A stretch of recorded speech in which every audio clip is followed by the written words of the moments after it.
They were never loud about who they were. They didn't announce themselves. They didn't demand attention. And that is exactly why they were forgotten. While the world argues endlessly about baby boomers and millennials, there is a generation standing quietly in between, watching, working, carrying weight without recognition. Gen X didn't disappear.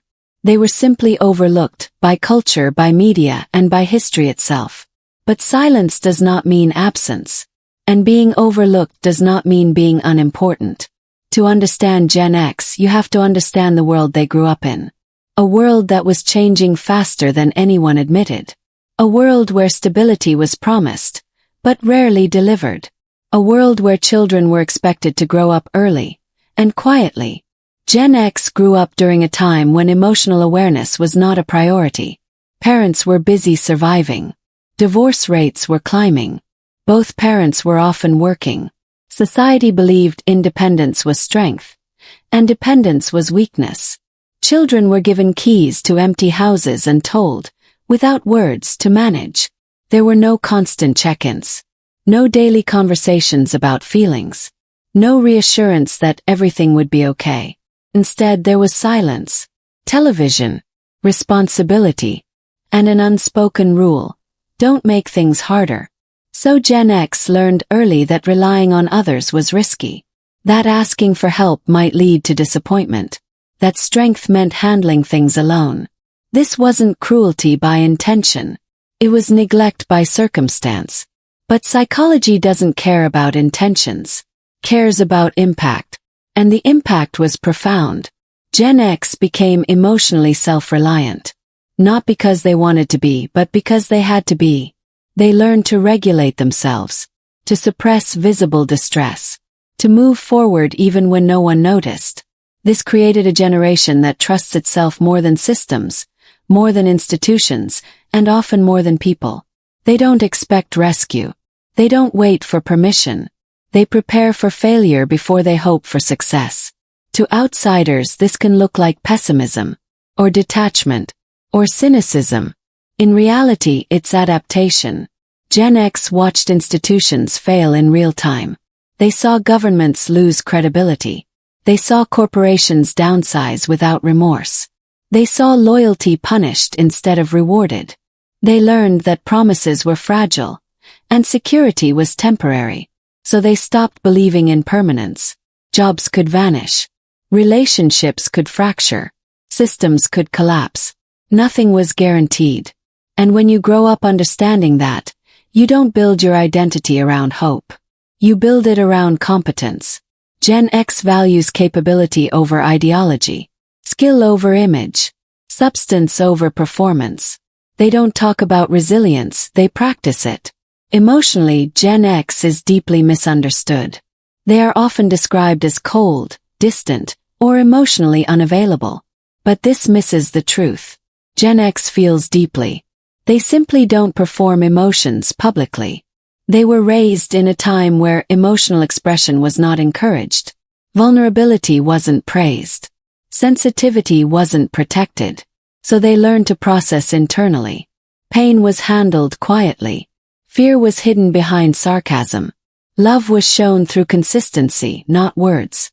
This is why Gen X humor is dark, dry, self-deprecating, sharp enough to cut tension without revealing wounds.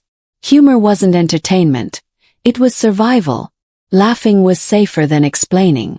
One of the defining psychological traits of Gen X is emotional containment. They carry a lot inside. They don't broadcast distress. They don't dramatize struggle.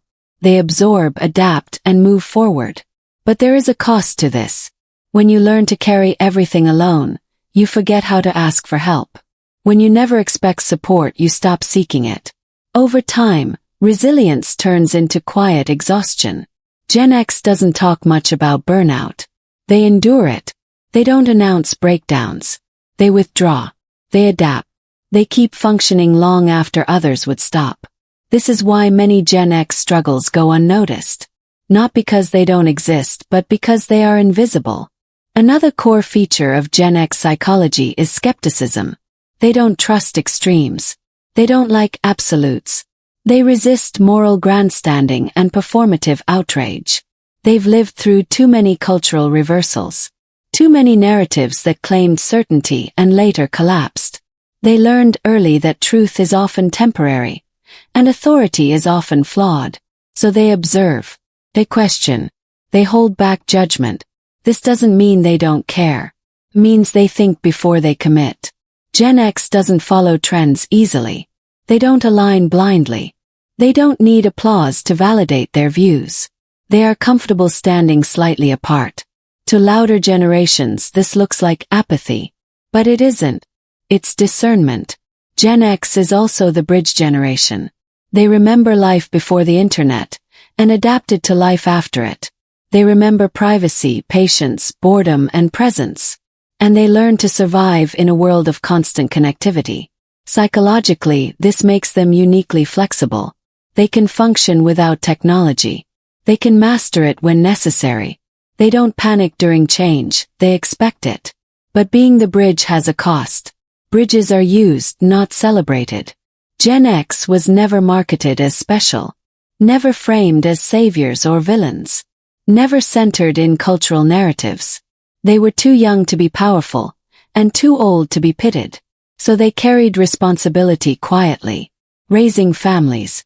Managing systems. Keeping things running while attention was elsewhere. They didn't demand recognition, but they noticed its absence. Over time, this creates a subtle sense of invisibility. Not bitterness, not resentment, just an understanding that no one is coming to acknowledge this. Relationships with Gen X are shaped by this psychology. They value honesty over harmony, depth over frequency, loyalty over excitement. They don't flood people with words. But when they commit, they are steady, reliable, present. They don't chase. They don't beg. They don't dramatize loss. If trust is broken, they don't argue, they detach. Silently, permanently. Gen X parents often reflect the same mindset. They value independence. They encourage capability.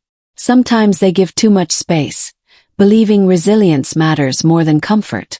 They want their children to be prepared, not protected. Because they know the world doesn't soften itself for anyone. At the core of Gen X psychology is a contradiction. They are strong because they had to be. But tired because they never rested. Independent yet quietly longing for ease. Adaptable yet weary of constant change. They don't ask for much. Just honesty. Just authenticity. Just reality without performance. Gen X isn't broken. They are forged. Forged by absence. Forged by responsibility. Forged by silence.